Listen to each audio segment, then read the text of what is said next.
ಅಲ್ವೋ, ಅದ್ಯಾಕೆ ಎಲ್ರ ಹೊರೆನೂ ನಿನ್ನ ತಲೆ ಮೇಲೆ ಇಟ್ಕೊಂಡು ಒದ್ದಾಡ್ತಿದ್ಯಾ? ಸಂಪಾದನೆ ಮಾಡೋದು ಎಷ್ಟು ಕಷ್ಟ ಇದೆ ಅಂತ ಇವ್ರಿಗೆ ಯಾರಿಗೂ ಗೊತ್ತಿಲ್ಲ. ಬೇವು ಸುರಿಸ್ತಲೇ ಇದ್ರೆ ಬದುಕಿನ ಬೆಲೆ ಅರ್ಥ ಆಗಲ್ಲ.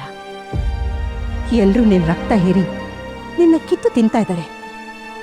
ಯಾರಿಗೆ ಎಷ್ಟು ಕೊಡಬೇಕು, ಯಾರನ್ನ ಎಲ್ಲಿಡಬೇಕು ಅಂತ ನೀನೇ ಯೋಚನೆ ಮಾಡು. ಇಷ್ಟು ದಿನ ನೀನೊಬ್ಬನೇ ಇದ್ದೆ, ಆದ್ರೆ ಈಗ ನಿನ್ನ ಜೊತೆ ಹಗಲು ರಾತ್ರಿ ಕಷ್ಟಪಟ್ಟು ದುಡಿಯೋಕ್ಕೆ ನಿನ್ನ ಜೊತೆ ನಿನ್ನ ಹೆಂಡ್ತಿ ಇದ್ದಾಳೆ. ನೀನು ಕಷ್ಟಪಡು, ನಾನು ಬೇಡ ಅನ್ನಲ್ಲ. ಆದರೆ ಕೊಡಬೇಕಾದ್ರೆ ಯೋಚನೆ ಮಾಡು ಅಂತ ಹೇಳ್ತಿದ್ದೀನಿ. ಅಪಾತ್ರದಾನ ಆಗ್ಬಾರ್ದಲ್ವಾ? ನೀವಿಬ್ರು ಚೆನ್ನಾಗಿರೋದೆ ನನ್ನ ಮುಖ್ಯ ಕಣೋ. ಹಂಗಾರಿ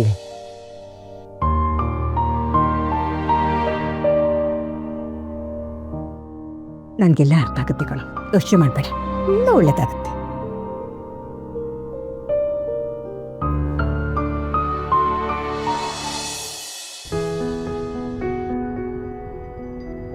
ನಿಧಿ ಹತ್ರ ಏನಾಗ್ತಿದೆ ಅಂತ ಸತ್ಯ ಹೇಳಬೇಕು. ಪಾಪ ಅವ್ರಿಗೆ ಏನೂ ಗೊತ್ತಿಲ್ಲದೆ ಎಷ್ಟೊಂದು ಸಪೋರ್ಟ್ ಮಾಡ್ತಿದ್ದಾರೆ. ಇಲ್ಲಿ ಅವ್ರಿಗೆ ವಿಷಯ ಹೇಳ್ದೆ ನಾನು ಅವ್ರಿಗೆ ಮೋಸ ಮಾಡ್ತಿದ್ದೀನಾ?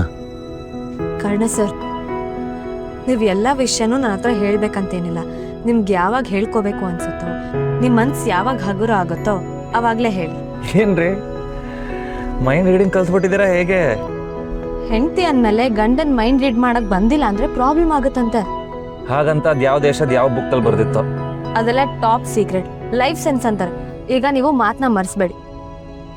ನಿಮ್ಮ ಮನ್ಸೊಳಗಡೆ ಎಷ್ಟು ದೊಡ್ಡ ಹೋರಾಟ ನಡೀತಿದೆ ಅಂತ ನಿಮ್ಮ ಕಣ್ಣು ನೋಡೋದನ್ನೇ ಗೊತ್ತಾಗುತ್ತೆ. ಪ್ರತಿಯೊಬ್ಬರಿಗೂ ಪರ್ಸನಲ್ ಸ್ಟ್ರೆಸ್, ಹೇಳ್ಕೊಳಕ್ಕಾಗ್ದಿರಂಥ ಸೀಕ್ರೆಟ್ಸ್ ಇರುತ್ತೆ. ಅದನ್ನೆಲ್ಲ ನಾನು ಕೇಳೋದೇ ಇಲ್ಲ. ಖುಷಿ ವಿಚಾರ ಏನೇ ಇದ್ರೂ ನಿಮ್ಮ ಹತ್ರನೇ ಇಟ್ಕೊಂಡು ಆನಂದ ಪಡಿ. ಆದರೆ ಕಷ್ಟ ಅಂತ ಏನೇ ಬಂದರೂ ಆ ಭಾರನ ನೀವೊಬ್ಬರೇ ಹೊರಬೇಡಿ. ಯಾಕಂದರೆ ಕಷ್ಟನ ಒಬ್ಬರೇ ಅನುಭವಿಸಿದ್ರೆ ಒಂಟಿತನ ಕಾಡುತ್ತೆ. ಆ ಒಂಟಿತನ ನಿಮ್ಗೆ ಆಗೋದು ಬೇಡ ಸರ್. ನಿಜ ಹೇಳ ನಿಧಿ, ನನ್ನ ಜೀವನದಲ್ಲಿ ದೊಡ್ಡ ರಹಸ್ಯ ಅಂತ ಯಾವುದೂ ಇಲ್ಲ. ಆದರೆ ಕೆಲವೊಂದು ವಿಚಾರನ ಕೆಲವೊಂದು ಸಮಯದಲ್ಲಿ ಹೇಳಿದ್ರೆ ಪ್ರಯೋಜನಕ್ಕಿಂತ ಇದರಿಂದ ಟೆನ್ಷನ್, ಸ್ಟ್ರೆಸ್ಸೇ ಜಾಸ್ತಿ ಆಗ್ಬೋದು. ಸದ್ಯಕ್ಕಷ್ಟೇ ನನ್ನ ಕನ್ಸನ್. ನನಗೆಲ್ಲ ಗೊತ್ತಾಗುತ್ತೆ ಸರ್. ನಿಮಗೆ ಯಾವಾಗ ಹೇಳಬೇಕು ಅನ್ಸುತ್ತೋ ಆವಾಗಲೇ ಹೇಳಿ, ನಾನು ಫೋರ್ಸ್ ಮಾಡಲ್ಲ. ಯಾವುದೋ ಉದ್ದೇಶಕ್ಕೆ ದುಡ್ಡಿನ ವ್ಯವಹಾರದಲ್ಲಿ ನೀವು ಸಿಗಾಕೊಂಡು ಒದ್ದಾಡ್ತಿದ್ದೀರಾ ಅನ್ನೋದು ನಿಮಗೆ ಬಂದಿರೋ ಫೋನ್ ಕಾಲಿಂದ ಗೊತ್ತಾಯಿತು. ಏನೇ ಆದರೂ I am with you sir. ಆದರೆ ನೀವು ಕೇರ್ಫುಲ್ಲಾಗಿ ಹ್ಯಾಂಡಲ್ ಮಾಡಿ. ಥ್ಯಾಂಕ್ಸ್.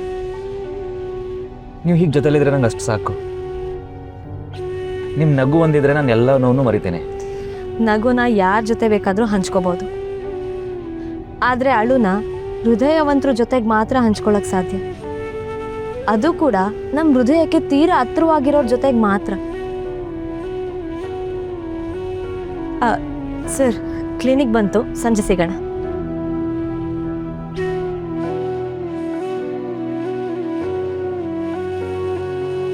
ಬಾಯ್, ಟೇಕ್ ಕೇರ್. ಕರ್ಣ ಸರ್, ಅಜ್ಜಿ ಹೇಳಿರೋ ಮಾತನ್ನ ಮರಿಬೇಡಿ. ಯಾವ ವಿಷಯದ ಬಗ್ಗೆ ಹೇಳ್ತಿದ್ದೀರಾ? ಬೆವರ ಹನಿ ಸುರಿದೆ ಬದುಕಿನ ಬೆಲೆ ಅರ್ಥ ಆಗಲ್ಲ. ಯೋಚನೆ ಮಾಡಿ. ನಾನು ಹೋಗಿ ಬರ್ತೀನಿ.